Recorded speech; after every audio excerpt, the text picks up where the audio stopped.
Alors, en vous parlant de la droite et de la gauche, je ne vais pas vous parler d'économie. Alors bien sûr, ça risque de peiner les esprits de gauche, justement, qui résument tout au matérialisme, c'est-à-dire aux notions économiques. Vous savez que, pour résumer très simplement, à gauche, notamment chez les marxistes, on va estimer que c'est la situation économique qui nous fait penser de telle ou telle façon. Donc la situation économique prime, l'infrastructure prime sur tout le reste, et donc prime sur notre façon de penser. Eh bien, évidemment, la pensée de droite est tout à fait opposée à cela. Comme dit Roger Scruton, un conservateur anglais, un philosophe conservateur de droite anglais, l'ordre moral prime sur l'ordre économique. Et on a quelques raisons de dire cela. En réalité, notre thèse là-dessus, la thèse de droite, c'est que c'est donc l'esprit qui détermine l'économie, surtout. Alors évidemment, l'économie peut aiguillonner, peut pousser, peut favoriser certaines choses, certes, le matériel, mais l'esprit prime surtout.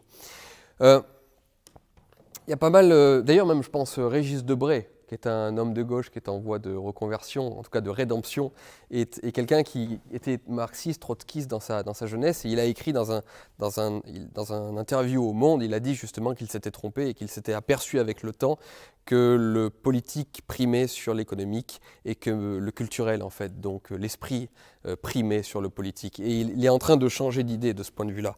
Et c'est la vérité parce que je vous prends un exemple. J'ai fait une conférence il n'y a pas très longtemps, la dernière, j'espère que vous l'avez vue, sur la chevalerie par exemple. Et on s'aperçoit qu'à une époque où les hommes sont des chevaliers, donc ils ont envie de se battre, ils ont envie de... Je vous renvoie à la conférence sur la chevalerie que j'ai faite. Eh bien, se crée une économie du tournoi, une économie qui va faire vivre des centaines de milliers de gens dans toute l'Europe. C'est-à-dire que le chevalier va créer l'économie du tournoi, et ce n'est pas le tournoi. L'économie du tournoi, c'est des centaines d'emplois, c'est vraiment toute une économie généralisée. Hein. Eh bien, c'est le chevalier qui crée l'économie du tournoi, et ce n'est pas le tournoi qui crée le chevalier. Voyez, c'est l'esprit chevaleresque qui va créer l'économie du tournoi et pas l'inverse. Alors évidemment, le fait qu'il y ait des beaux tournois, le fait qu'il y ait toute une économie va peut-être pousser des gens à vouloir devenir chevalier, va créer des vocations, certes, on ne va pas le nier, mais c'est le chevalier qui crée le tournoi. À une époque, au Moyen-Âge, toujours pareil, quand il est extrêmement important de sauver son âme, eh bien se crée au sein de l'Église le commerce des indulgences, se crée les simonies. Donc, mais ce qui prime, c'est l'envie de sauver son âme, et ce qui débouche ensuite sur une économie. Et je pourrais citer comme ça 1000 exemples, et le plus intéressant est celui-ci, c'est que aujourd'hui la conscience occidentale est en train de changer progressivement, petit à petit évidemment, et pas assez vite. Elle est en train de devenir de plus en plus écologiste, et vous pouvez constater dès maintenant que l'économie est en train de muer, de se transformer en une économie de plus en plus écologiste. Et le jour où nous serons tous totalement écolos dans nos têtes, eh bien l'économie deviendra totalement écologiste.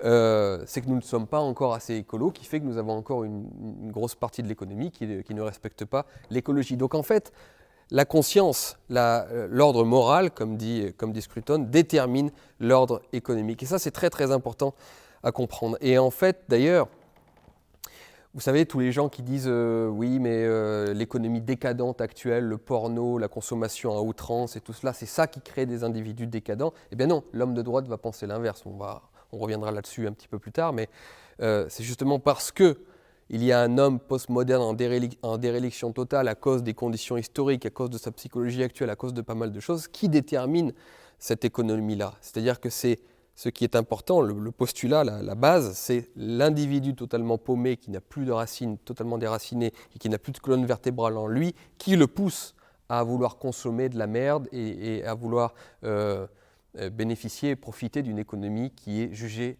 décadente. Tandis que dans la pensée de gauche, c'est toujours l'inverse. Hein. On rejette toujours la faute et la culpabilité sur le système, sur l'économie, sur tout le reste, et jamais sur l'individu en tant que tel.